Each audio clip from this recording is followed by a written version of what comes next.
Well, thank you all for being here. My name is Steve Robinson. I'm a partner at Allen, Boone, Humphries, Robinson. We are a law firm based in Houston with offices in Austin and here in Dallas. We were formerly Vinson & Elkins lawyers. We left about 21 years ago. Small beginning. We're now, I think, 44 lawyers, total staff of about 165. And we really do one thing and one thing only. And that is we work with land developers and governmental entities throughout Texas to provide public infrastructure, which ultimately is really about making the math work for land development projects. We are a little bit unique in the sense that we have a very active political and legislative practice. It kind of comes with this turf. Most of the laws that we deal with, going back to our days at Vinson & Elkins through today, we carry those laws, we draft them. Most of the regulatory structure in which we are involved with are regulations that we work on. The overall objective of most of our projects generally begins with someone coming in with a land plan and having a project that the math simply doesn't work because of the cost of the infrastructure needed to develop the project.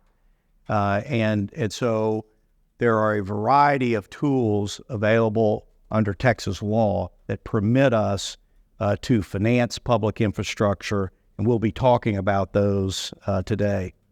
Just a little nomenclature. I will use the word MUD. I also may use the term special district interchangeably. There are a variety of these tools that are very similar. What we're talking about is a political subdivision, meaning a governmental entity, with a defined set of boundaries that levies, in most cases, a property tax to finance infrastructure. They are creatures of limited jurisdiction, meaning they are like a city, except for if a city only had the right to do water, sewer, drainage, and roads, meaning build those and finance those projects and then operate them. In some counties, we can also do parks and recreational facilities. And the reason we cannot do those here in North Texas, I manage our North Texas office because the North Texas delegation, when we drafted the constitutional amendment that permitted these districts to expand their powers to do parks and recreational facilities, the North Texas delegation was not in favor of having parks and recreation facilities being done by these districts, and so we cannot do them here. We can do them in Houston, in Austin, and in San Antonio, and then most recently there was a constitutional amendment last go-round that allowed El Paso to do parks and recreational facilities. These are basically a way to provide municipal services or municipal infrastructure where they don't exist, meaning you have undeveloped land or you have land that is even an infill project where you don't have a city willing to expend the dollars to build out the infrastructure needed to allow the land development to occur. You'll also, here in North Texas, you'll often hear freshwater supply district, water control and improvement district, a number of other names. For all intents and purposes, there was a time where there was a lot of distinctions between those. Today, there really are largely no meaningful distinctions. We'll talk about some, but they're basically governmental entity, limited jurisdiction, building water, sewer, drainage, roads, and in some counties, parks, utilizing a property tax to finance those facilities. Talk a little bit about just general background. This is nothing new in Texas. And if you go back to the turn of the early 1900s, the first use of special districts, and Texas has always been, their view was, we want decentralized control, where we want things to be done at the local level to the greatest extent possible. And so we have lots of other types of special districts, meaning hospital districts, levy districts, all kinds of different to address certain different circumstances. But the earliest ones in the use of these were irrigation districts down in the Rio Grande Valley. A bunch of farmers get together. They need water out of the Rio Grande River. They need a set of canals. They may cover 20,000 acres, but nobody can build the canal on their own.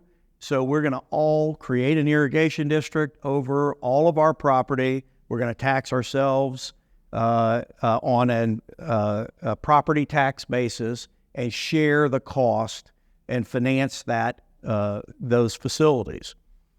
Fast forward, really following World War II, and as Houston began developing rapidly, the city of Houston simply could not keep up with the growth. And let's just be honest, cities are very inefficient in their ability to deliver public infrastructure.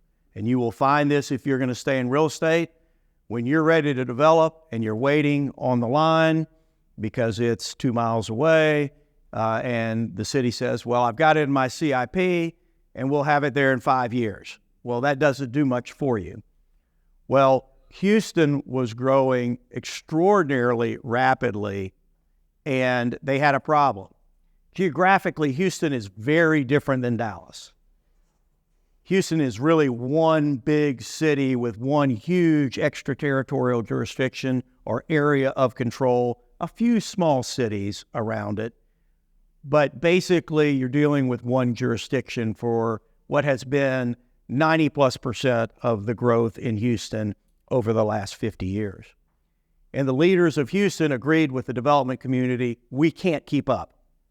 We will allow you, through a public-private partnership that we call municipal utility districts, for you to go and make the decision about when to deploy capital. But the bargain is this. You've got to meet all of our standards. We've got to review all the plans. We've got to be able to annex where you build the utilities, where it'll become part of our system at a later date. And now we will let you decide when to pull the trigger and when to develop your property. You don't have to wait on the city of Houston in order to grow. And it led to fantastically efficient growth. In the North Texas MSA, we've got 212 cities, okay, in the DFW MSA. Most of them had their own water and sewer systems. Most of them wanted to control land use and tell you what lot sizes or what you're going to do. They didn't want anyone to be able to efficiently deliver without their control. And so the use of the districts here was much slower in developing than it was in Houston. Really, it was Houston, then Central Texas, and then most recently now here in North Texas. The other big difference in Houston and here in North Texas is the availability of groundwater. In much of Texas, if you want to develop a piece of property, you get a groundwater hydrology study, go dig a well, put in a little plant, and voila, you have water. You can build a little wastewater treatment plant, and you can develop your property. That doesn't exist here. There are some limited groundwater supplies, but by and large, everything's regionalized. The cities control all those regional systems, and so because of those regional systems, you had municipal control, and they were able to prevent the use of the districts and allow the developers to control the timing and when development would occur. That all began changing dramatically in the early 2010s, but really when we hit COVID and began with dramatically higher infrastructure costs, dramatically higher interest rates, dramatically higher land prices, all of the developers here in North Texas said, how is it that a lot in Houston is $75,000, $100,000 less expensive than here? And the answer was they're using these districts. And so I want to really explain to you in its most basic terms why we do this. If you don't remember anything about this presentation, remember this. If you don't have a district, you have one revenue event if you're a single-family developer. That one revenue event is when I sell a lot. And when I sell that lot, I need to get my land price, all my development costs, all my profit, all my marketing costs, but I also need to get all of my public infrastructure costs out of that lot sale because I only have one revenue event.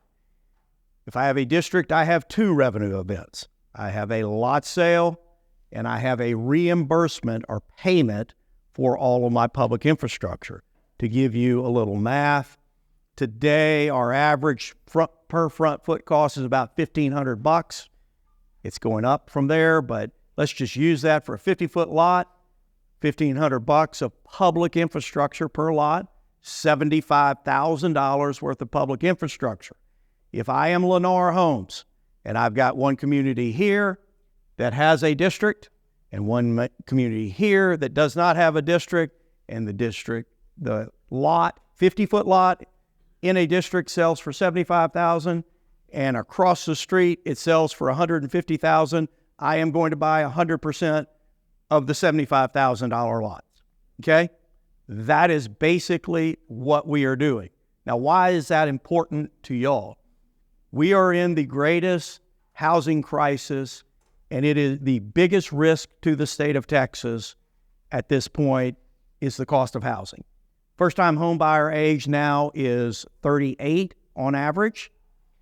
The affordability index, meaning a couple of median income in Texas, in North Texas today, in 2013, could afford 83% of the new housing stock. In 2013.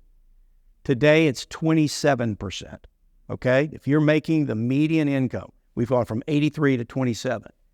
And I've got kids in their late 20s. None of them own a house.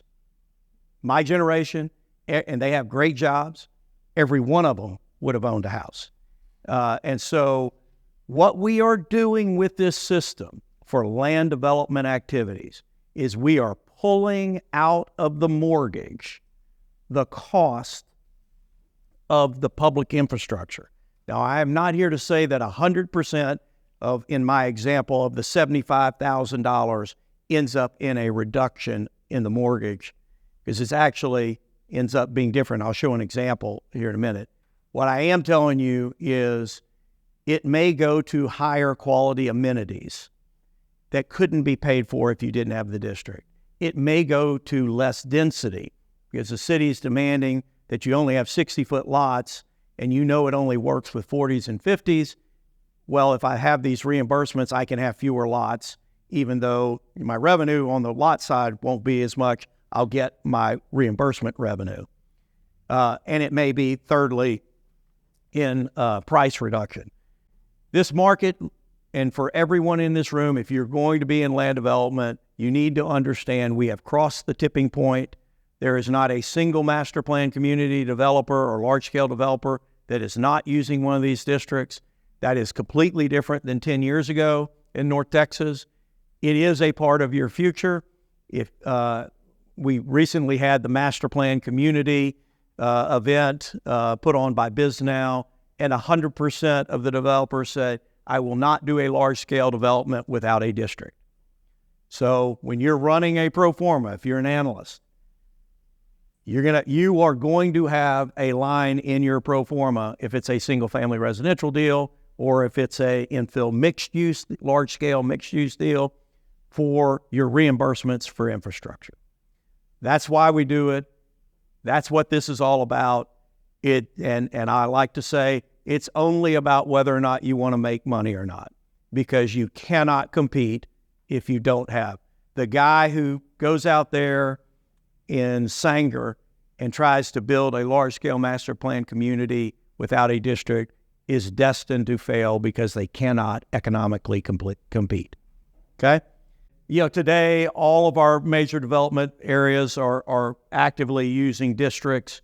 We've got some distinctions between the markets, but in San Antonio, we created legislatively a district that we just use in that market that is kind of like a MUD on steroids, but it's a MUD with not only a property tax but also a sales tax and a hotel occupancy tax. But all of your major markets are utilizing these districts for their financing. It's interesting, in the early 80s, they had San Antonio MUD 1 that defaulted. And we'll talk a little bit about what protections we have in place because we don't have defaults anymore. It left a really bad taste in that market, in the mouths of that market, because they had a default. And we only had a few statewide in the big oil bus, but they were one of them. And so when the big PGA project came along, which is the project we do, where they play the golf tournament, the JW Marriott, Hill Country, that's in one of these districts. And we passed a piece of legislation specifically for that project. It was such a massive project, 1,000-room hotel, 1,000 acres of single-family development, 2 golf courses, all kind. So we were able to pass a specific piece of legislation for that project, and now everybody's just used it over and over again. Okay? Just a little market information. Last year, we sold $3.1 billion in bonds in this market for public facilities in MUDs. We've got over 2,100 active special districts in Texas, millions and millions of people. Think about Houston, 8 million MSA, 2.3 million city. You've got a few other cities, Sugar Land, Conroe, a few other cities. Where's everybody else live? They're all in the districts. 95% of all of the development in Houston is occurring in a district, and I'll submit to you in 5 years that will be the case here in North Texas. It's a big percentage today, probably 30 to 40%. In 5 years, it'll look very much like Houston. That's where all the growth is occurring. They're usually outside the city limits in the growth ring or in the city's ETJ, but you're going to see a lot more of these being done in city. Our firm uses these tools extensively in urban areas, meaning we do a lot of what we would call a business improvement district for supplemental services, doing public art and public plazas. If Clyde Warren was done today,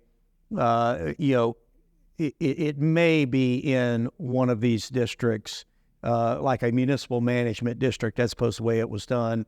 It just predated the use up here, but we use them extensively for maintenance and operations of urban centers, but also the redevelopment, putting in new streets, putting in new, water features and, streetscapes and all of those things. So we have a lot of those, and there's really kind of 2 models for that. One is kind of a build it and they will come, take a big area, put it in a district that everybody wants.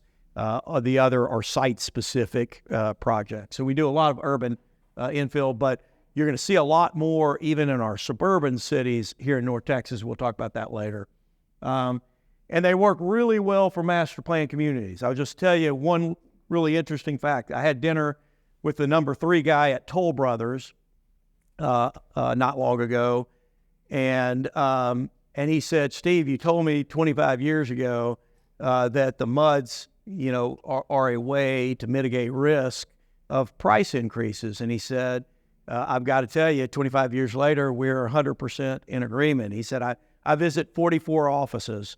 And he said, between 2020 and 2023, we had about 100% run up in infrastructure costs. And the margins in every one of our divisions got crushed, with the exception of one. Those Texas locations with MUDs, our margins stayed exactly the same. And why is that?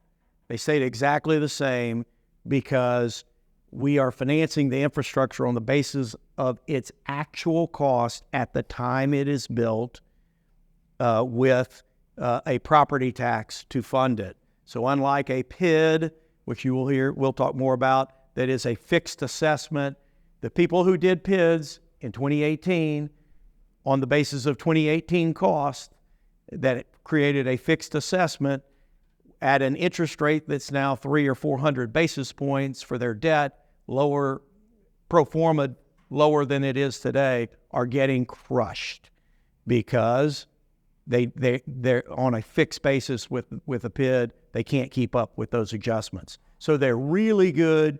If you're doing a large-scale master plan community, you can ride out 2 or 3 waves in the economy and not get hurt with those changes.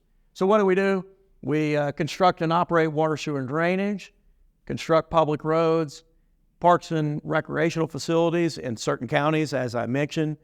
And it is in the Constitution, county by county. I can do Travis and Williamson. I can't do Lee and Milam that are just to the east.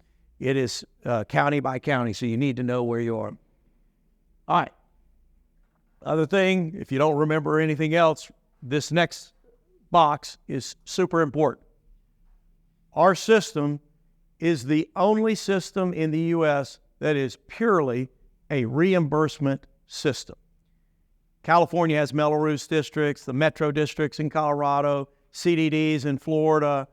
Those all are assessment-based vehicles. They're not property tax-based, and they are not reimbursement systems. In Texas, we started the use of these districts extensively in the 60s and in the 70s.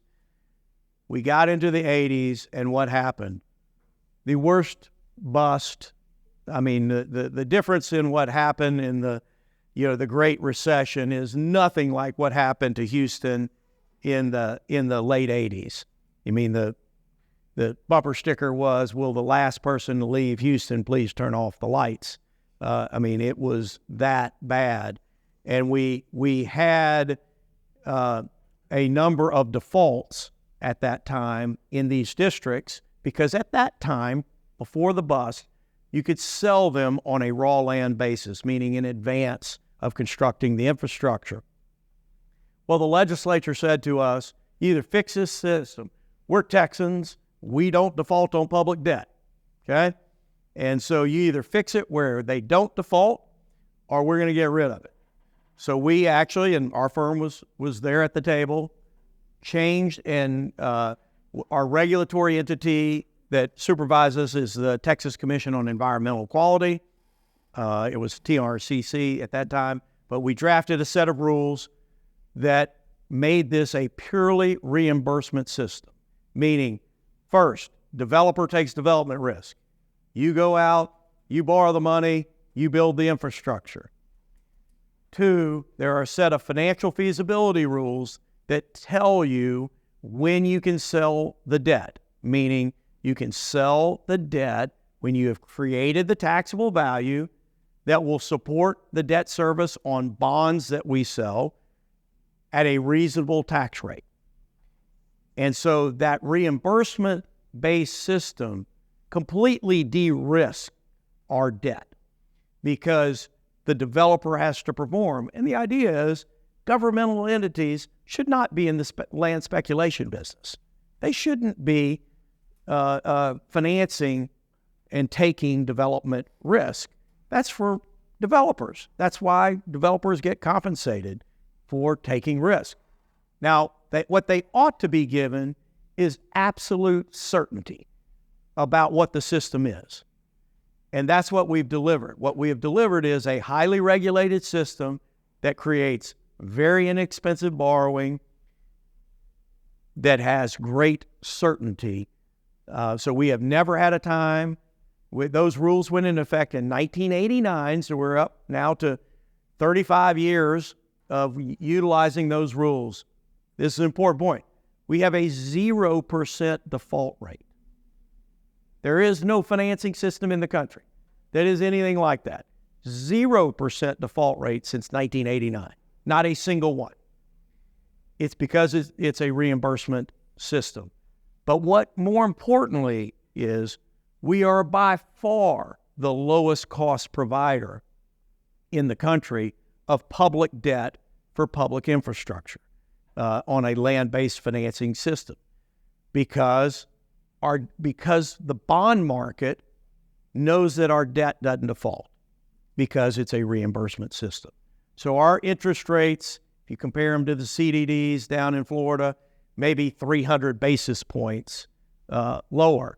Well, you sell $100 million of bonds, 300 basis points is a big difference. And who ends up paying that? The landowner, the homeowner. So we've created a system that is designed to be as efficient as possible for the homeowner or the business, if a commercial district, by having the lowest cost of fund.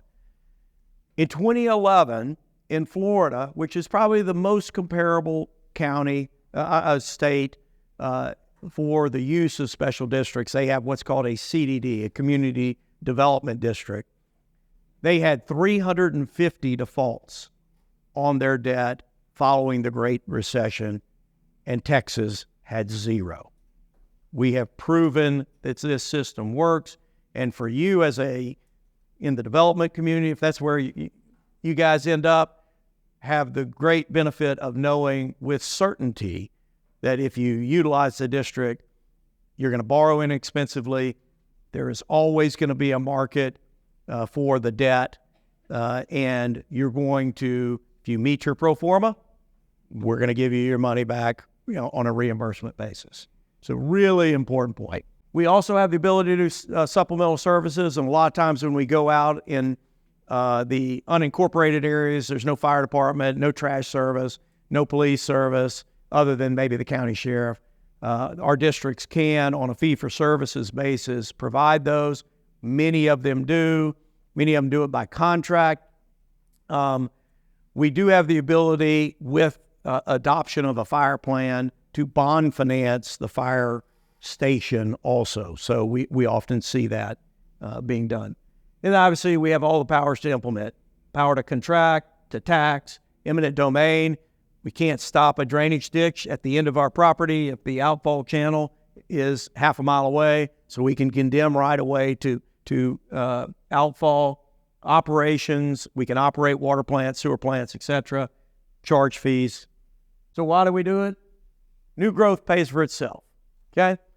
If you build in a city a master plan or a large-scale community, there is a 100% chance that the existing taxpayers are subsidizing that project. It's an impossibility for it not to be, because you have to provide services equal to those services that are provided by the city. You have a few rooftops. You're in a massive, maybe 10-year subsidy from the existing taxpayers. When we put it in a district, when the district pays for everything on a standalone basis, the existing taxpayers are not being asked to subsidize that new growth. High-quality infrastructure. If you're not in a district and you're out in the county, you may build a community that has 1-inch lines and you can't put out a fire. You can't do that. With a district, you have to meet all the TCEQ rules along with any of your local regulatory requirements, so you don't end up with substandard infrastructure. Local control. These boards are initially appointed by the TCEQ or the legislature, but ultimately the residents in the district are going to run for the board, and they are going to be the governing body like a city council. Tax-exempt financing. This is an important part of our system. We're paying for public infrastructure. Congress has provided us a federal subsidy in the form of our bonds that we issue. The interest income that you receive on our bonds that we sell in this market are exempt from federal income tax. So if you bought a corporate bond for a $5,000 corporate bond with a 5% interest rate, you get $250, you're going to pay your income tax bracket on the $250. On a tax-exempt bond, $5,000 bond, 5% interest rate, you get the $250, you put $250 in your pocket, and you do not pay federal income tax on that. So on a interest rate adjusted basis, you're really getting 7.5 or something, something around there, but you're not paying federal income tax. That lowers the borrowing cost, makes more efficient. Congress wants public infrastructure to get built, and so this is a big part of the benefit of being in these districts. And as I mentioned earlier, more attainable housing. If I can pull that $75,000 I talked about earlier out of your mortgage, you make the mortgage more attainable for more people.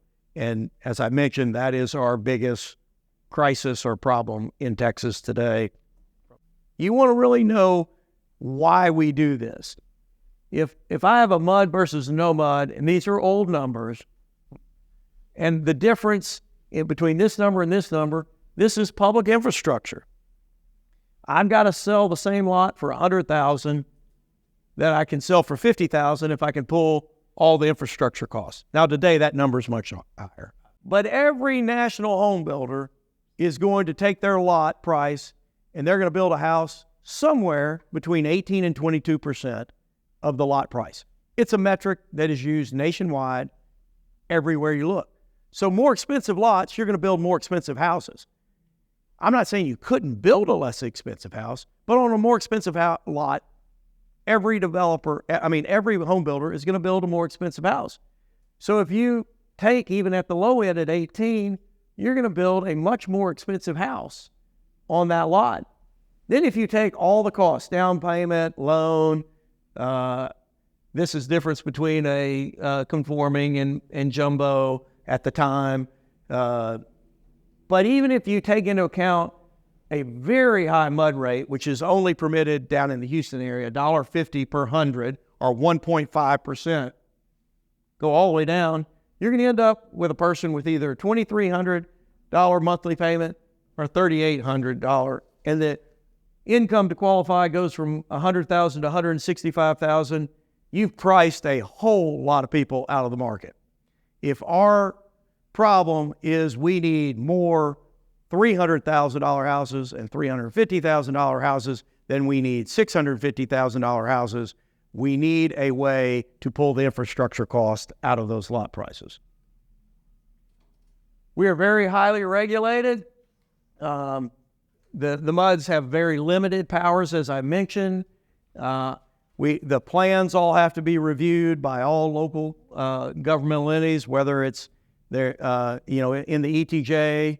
If you are in the ETJ, which is a ring around the city, where, understand, I'm not going to get into civics class, but you've got a ring around a city that's from 1 to 5 miles. No one in that ring has ever voted for anyone in the city that is regulating. So we've got regulation without representation. You can talk about whether that's right or not, but they can apply their subdivision ordinance and plan review in the ETJ. But they don't have the right in that area to require a building permit. They do not have zoning. They do not have lot size control. So they have some regulatory authority, but one of the things that they do have is they have the right to consent to whether or not you utilize a district if you are in the city or in the city's ETJ. When you go outside of the ETJ into the unincorporated county, you are subject to county regulations. Our counties are creatures of very limited jurisdiction. Some understand that, some do not. There's probably more and more litigation over that, but counties cannot do water and sewer systems. They cannot zone. They cannot control lot size, but they often attempt to indirectly. With infrastructure devices. And we're talking a lot about those things in the legislature. But there's very different regulatory controls depending whether you're in a city, ETJ, or in the unincorporated area. Unlike every broker that I deal with, my first question on any project is, what jurisdiction am I in? Tell me, what is the regulatory scheme that I need to understand for this? Because it doesn't matter if it's the greatest piece of property in the world. If you're in the ETJ and the city is the only one with water and they regulate you and they said, well, we're not going to give you any water if you want to do 40-foot lots on your project, it doesn't matter if it's the greatest. It doesn't matter if 20,000 cars drive past it every morning. You're not going to develop it. So you need to understand what your jurisdiction is.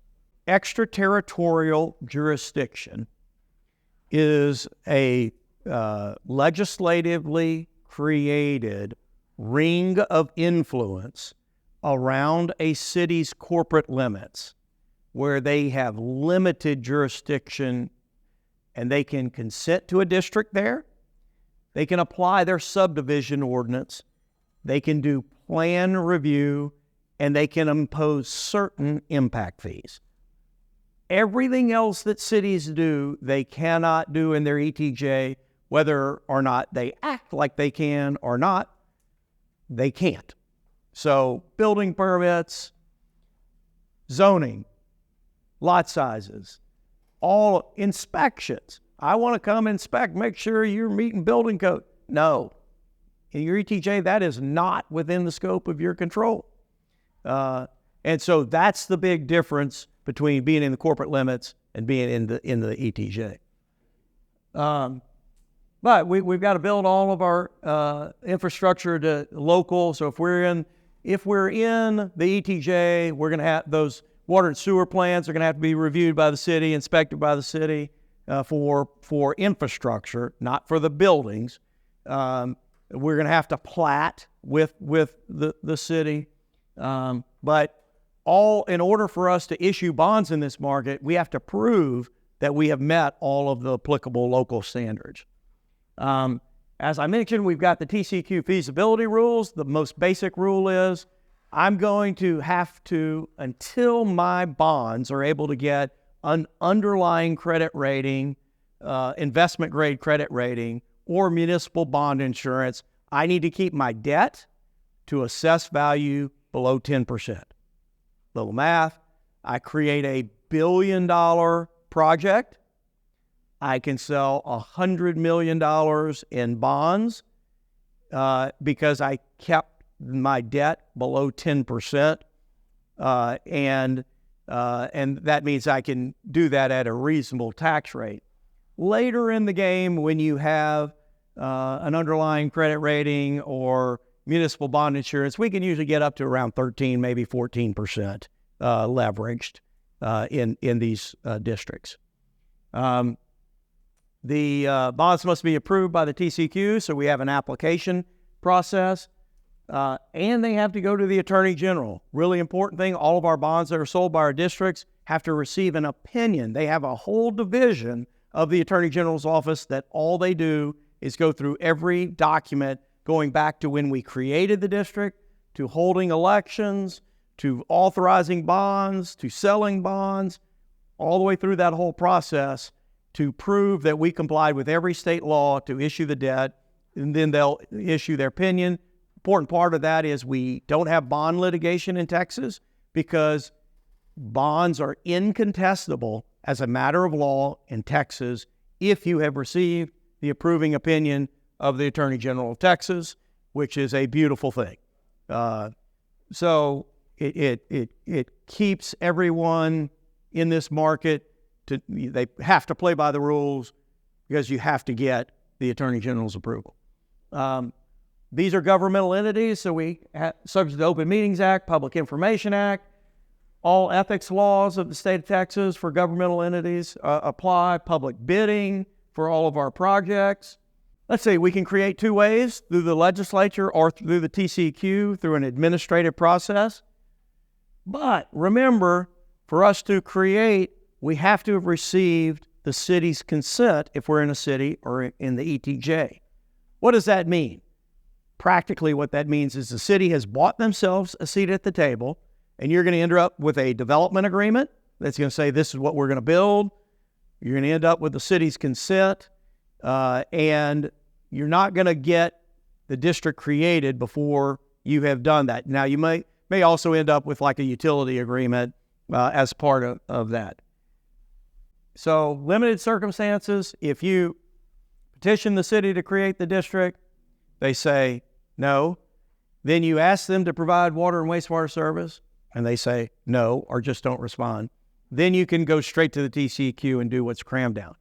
Now, this raises some really important recent legislative changes that our firm has really been the lead draftsman on. One is beginning in 2017 and then again in 2019. We passed a bill that removed the city's unilateral right of annexation. Huge deal. Applied in 2017 to big cities, applied in 2019 to all cities in Texas. So now if you develop in the unincorporated area or in the ETJ, the city will never be able to add it to the city without holding an election. Okay?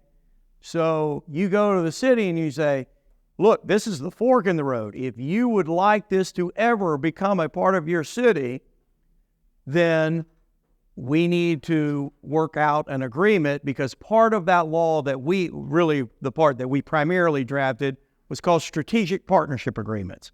It's a long-term planning tool that basically you enter into the agreement with the city at the outset, build a project in the ETJ, and then it allows, once the project is developed, when the developer has been fully reimbursed for all the infrastructure, that the city can annex in pursuant to the agreement, not pursuant to an election. It is a huge carrot for the city, and it has been used over and over and over again to make deals. We're actually making more deals because of that change. I used to say that was the biggest change in municipal law in my 34-year career, but it's not. The biggest change is in 2023, where we passed a bill called Senate Bill 2038, which is called the ETJ opt-out bill. And so today I can go to the city and say, you want to make a deal? They say, no, we're not going to make a deal with you. And then you just submit a petition, and 45 days later, you are no longer part of the city. It is a massive consequences. And we actually are making way more deals today than before Senate Bill 2038, because the playing field has really been leveled between the municipalities and the land development community. And it really had to be. Because of the massive restrictions, we're really, add to this attainability crisis that we've got. The county can review creations. There is a fourth way to create districts, I'm just mentioning because you sometimes see it up here in North Texas. You'll see a freshwater supply district. A county can create a freshwater supply district through Commissioner's Court for a tract, and it doesn't give you all the powers that you need, but you can then take that freshwater supply district, convert it to a water control and improvement district, and then you have the right to do water, sewer, drainage, and roads. And they often keep their name freshwater supply district. They're not. None of them are. They are all actually water control and improvement districts that have been converted after being created by Commissioner's Court. The MUD is governed by a 5-member board. They're just like your city council. They have limited authority. They're charged with developing the public facilities during the construction process. They hire a group of consultants to implement.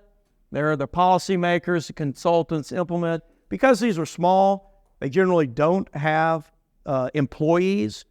There are a few very large ones that do, but by and large, they mostly don't.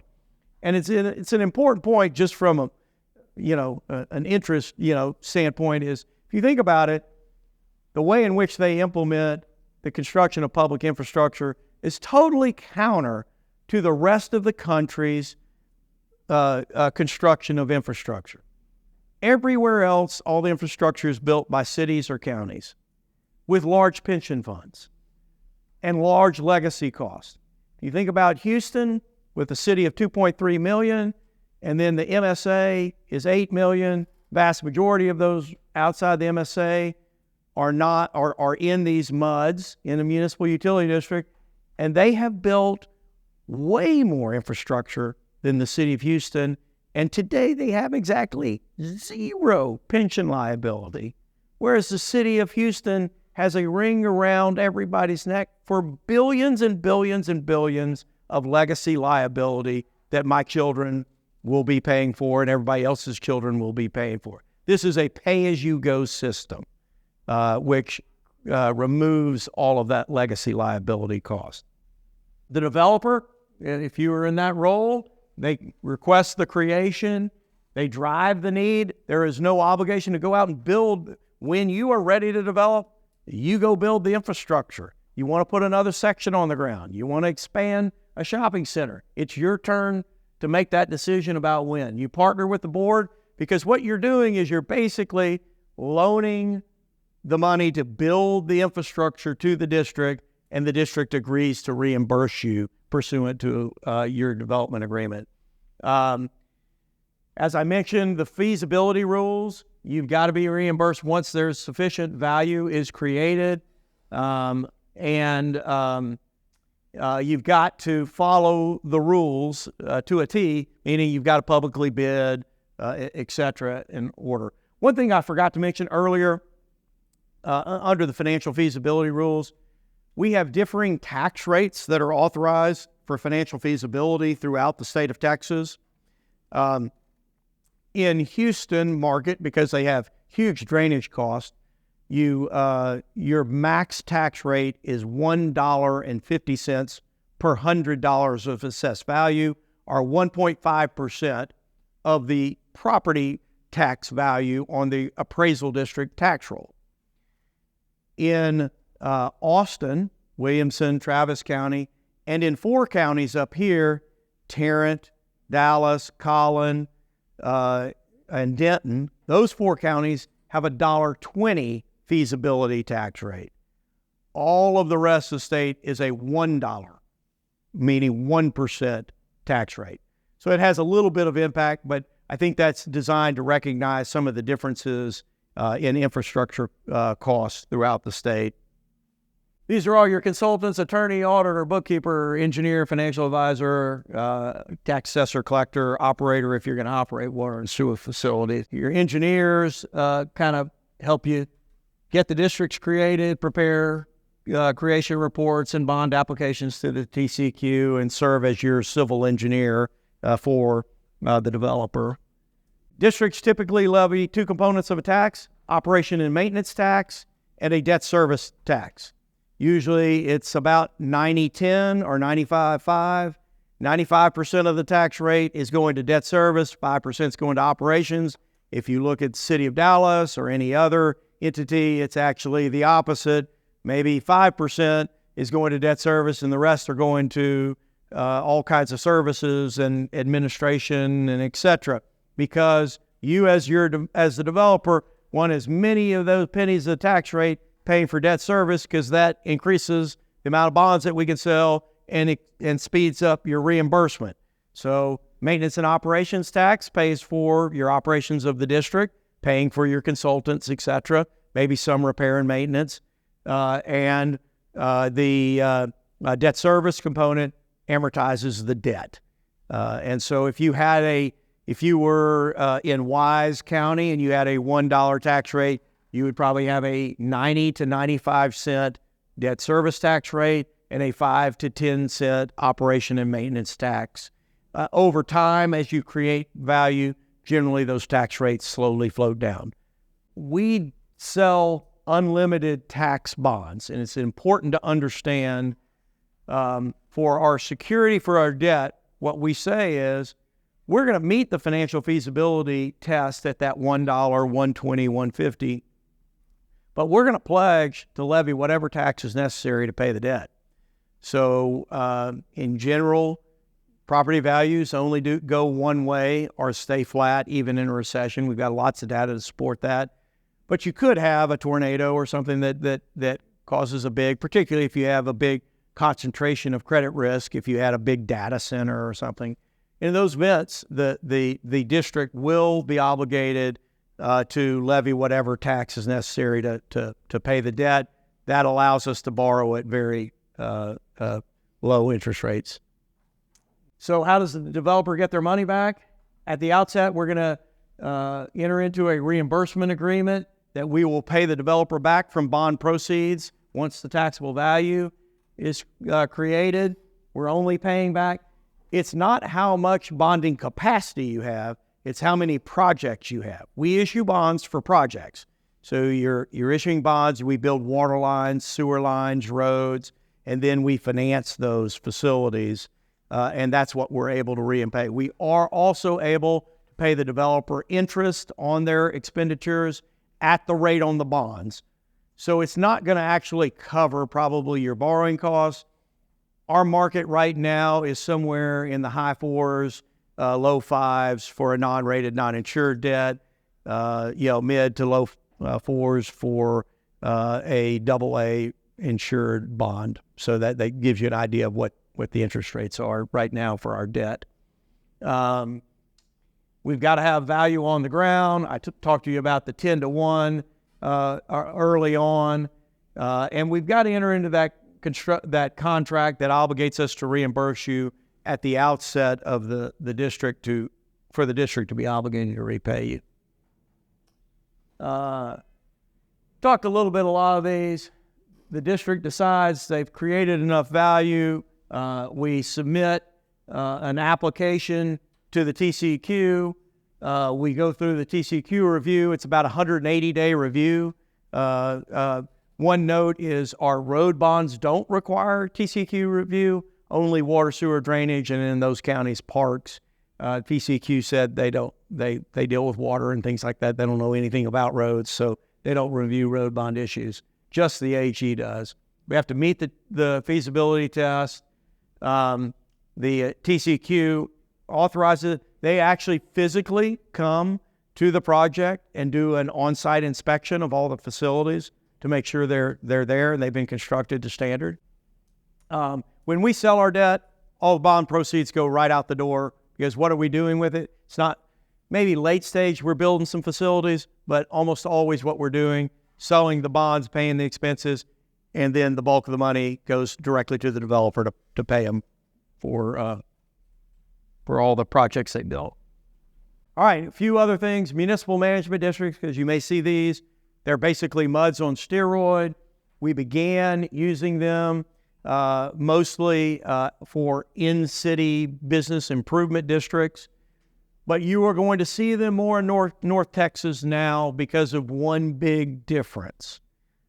A municipal management district has a property tax, but it also has the ability to levy an assessment. And so if you remember, I told you our districts in North Texas don't have the ability to finance parks and recreational facilities with a property tax. But if I create a municipal management district that has all of the powers of a MUD, plus additional powers, and I have assessment powers, I can use the property tax to build all the water, sewer, drainage, and roads, and I can use the assessment to build all the parks and recreational facilities. So you're going to see more and more of these used up in North Texas. Lots of these are created legislatively, but we can create them through the TCEQ also. And you can see lots of things they often do. And so if you have the ability to utilize these, you may most likely use them to do the amenity side of your project. Tax increment reinvestment zones, you'll see a lot of these. That is not a separate governmental entity. It's just an area designated where the incremental increase in taxable revenue is used to finance. So let's just say you've got a tax base of $1 million and you're going to go in and build a new project. That project right there, I mean, we do a lot of TERSs on projects exactly like that one, right outside the window. we're going to add $100 million. So you add $1 million of taxable value. Obviously, it's not to scale for the engineers in the room. You add $100 million. That $100 million is the captured appraised value. And then for a period of years, at a percentage participation, the city can contribute those dollars to pay for the public infrastructure. So, a little example, that $100 million, very common approach.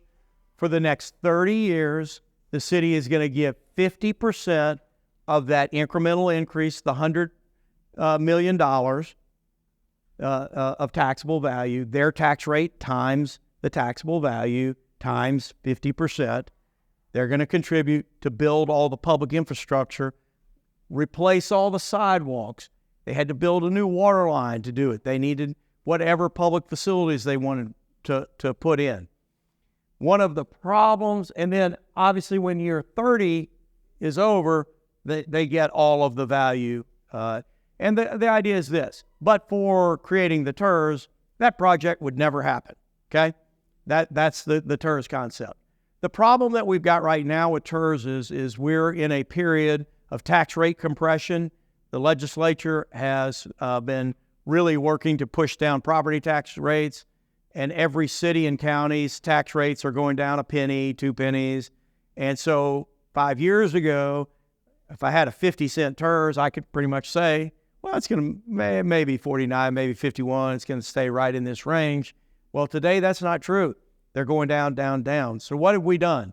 What we are doing today, in order to make sure that you can still run your pro forma, because if I have a 50-cent TERS that's going to reimburse $100 million, and today it's 45-cent TERS, and I just lost 10%, so I'm only going to get $90 million today when my pro forma said $100 million.